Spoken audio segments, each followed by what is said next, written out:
Welcome in ASC starter. मैं इस video में आपको क्लास 10th का हिंदी का सिलेबस बता रहा हूँ, मिड टर्म का बताऊंगा। वैसे इसमें एनुअल सिलेबस भी है तो एनुअल भी आपको पूरा दिखा दूंगा। मिड टर्म के आपके एग्जाम जो 15 सितंबर से स्टार्ट हो जाएंगे, तो आपको पहले से सिलेबस सारा पता होना चाहिए। मैंने और भी सब्जेक्ट की वीडियोस बना दी है, मैंने एक प्लेलिस्ट भी तैयार कर दी है। जो जो सब्जेक्ट्स है ना, उन सबके मिड टर्म के सिलेबस आप प्लेलिस्ट में आराम से देख सकते हैं। अभी इस वीडियो में मैं आपसे हिंदी के सिलेबस की बात कर रहा हूँ। और हिंदी देखो दो होती है, एक हिंदी ए होती है, एक हिंदी बी होती है।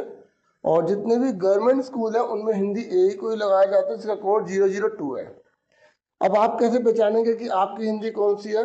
आप देखो, अगर आपकी किताब का नाम क्षितिज भाग 2 है, कृतिका भाग 2 है, तो ये आप ही की किताब है, ठीक है। और ये आप ही का सिलेबस है फिर, ठीक है। अगर ये आपकी किताब नहीं है तो फिर आप ये समझ लीजिए कि आपकी हिंदी बी हो गई। तो क्षितिज भाग 2 में आपको काव्य खंड जो है, पद, राम लक्ष्मण परशुराम संवाद और आत्मकथ्य ये करना है। और गद्य खंड में नेताजी का चश्मा, बाल गोविंद भगत और लखनवी अंदाज आपको ही करना है। ये मैं मिड टर्म के सिलेबस की बात कर रहा हूँ। आपकी जो दूसरी बुक है ना कृतिका, उसमें माथा का आंचल, सारे सारे हाथ जोड़ी, ये भी आपको करना है। व्याकरण में आपको रचना के आधार पर वाक्य के भेद, वाच्य, पद परिचय, ये वाच्य और वाच्य परिवर्तन है, मतलब कर्तृवाच्य को कर्म वाच्य बनाओ, कर्म वाच्य को भाव वाच्य बनाओ, वो बता रहे हैं। पद परिचय, अलंकार आपके सिलेबस में ज्यादा नहीं है। ये अर्थालंकार की जो प्रकार है, उपमा, रूपक, उत्प्रेक्षा और अतिशयोक्ति, मानवीकरण, ये आपके सिलेबस में है। और संकेत बिंदु दिए होंगे तो आपको एक अनुच्छेद लिखना होगा, जैसे इंग्लिश में हम पैराग्राफ लिखते हैं। जैसे पर्यावरण प्रदूषण के ऊपर आ सकता है, और देश में जो मीडिया का क्या रोल होता है, ऐसे कोई भी। औपचारिक पत्र कोई सा भी आ सकता है, अनौपचारिक दोनों में से एक करना होगा, औपचारिक या अनौपचारिक। सौवृत मतलब बायोडाटा, ईमेल लेखन, विज्ञापन लेखन, संदेश लेखन। और अनसीन पैसेज, अपठित गद्यांश, ये आपका पूरा सिलेबस है। 13 सितंबर तक सारा सिलेबस हो जाना चाहिए, क्योंकि 15 या 16 के आसपास आपके मिड टर्म के एग्जाम स्टार्ट हो जाएंगे।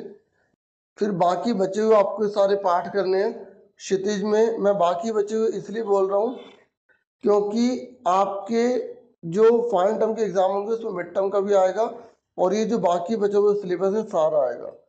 आप चाहे तो पहले से ही इसे पूरा कर सकते हैं, या मिड टर्म के बाद आप इसे पढ़ सकते हैं, क्योंकि मिड टर्म के बाद आपके पास ज़्यादा टाइम नहीं रहेगा। अच्छा, मैं आपको एक एडवाइस और करूँगा कि आप ना भी ये जो छुट्टियां हैं, तो आप व्याकरण और रचनात्मक लेखन अच्छे से कर लें, क्योंकि मिड टर्म के बाद जो भी बाद में आपको करवाया जाएगा वो सेम ही रहेगा सारा। बस आपको नए नए लेसन, पाठ वगैरह करने होंगे। तो आपका सिलेबस 13 सितंबर को जैसे मिड टर्म का पूरा हो रहा था, ऐसे ही पूरा का पूरा फाइनल टर्म का सिलेबस 13 दिसंबर तक हो जाना चाहिए। देखो, अब आपको थोड़े ही टाइम में जल्दी से पूरा सिलेबस करना होगा, क्योंकि फिर आपके प्री बोर्ड के एग्जाम होंगे, प्री बोर्ड के एग्जाम के बाद फिर आपके बोर्ड होंगे। अच्छा, ये जो लिखा हुआ ना यहाँ पर, ये सब डिलीट हो गया, ये आपको नहीं पढ़ना। आप पढ़ना चाहे सेल्फ स्टडी के लिए पढ़ सकते हैं, लेकिन एग्जाम पॉइंट ऑफ व्यू ये क्वेश्चन इन चैप्टर में से वगैरह नहीं आएंगे। और ये पेपर का पैटर्न दे रखा है, जो क्वेश्चन पेपर आपका डिजाइन होगा, सैम्पल पेपर जैसे ही आएंगे।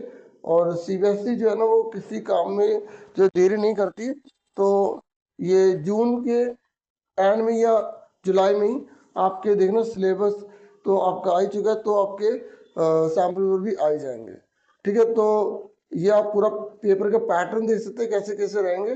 लास्ट ईयर का सेम ही पैटर्न फॉलो किया जा रहा है इस बार भी, ठीक है। तो फिलहाल वीडियो में इतना ही है। वीडियो को लाइक, चैनल को सब्सक्राइब करें। Thank you for watching and listening carefully. Take care dear students.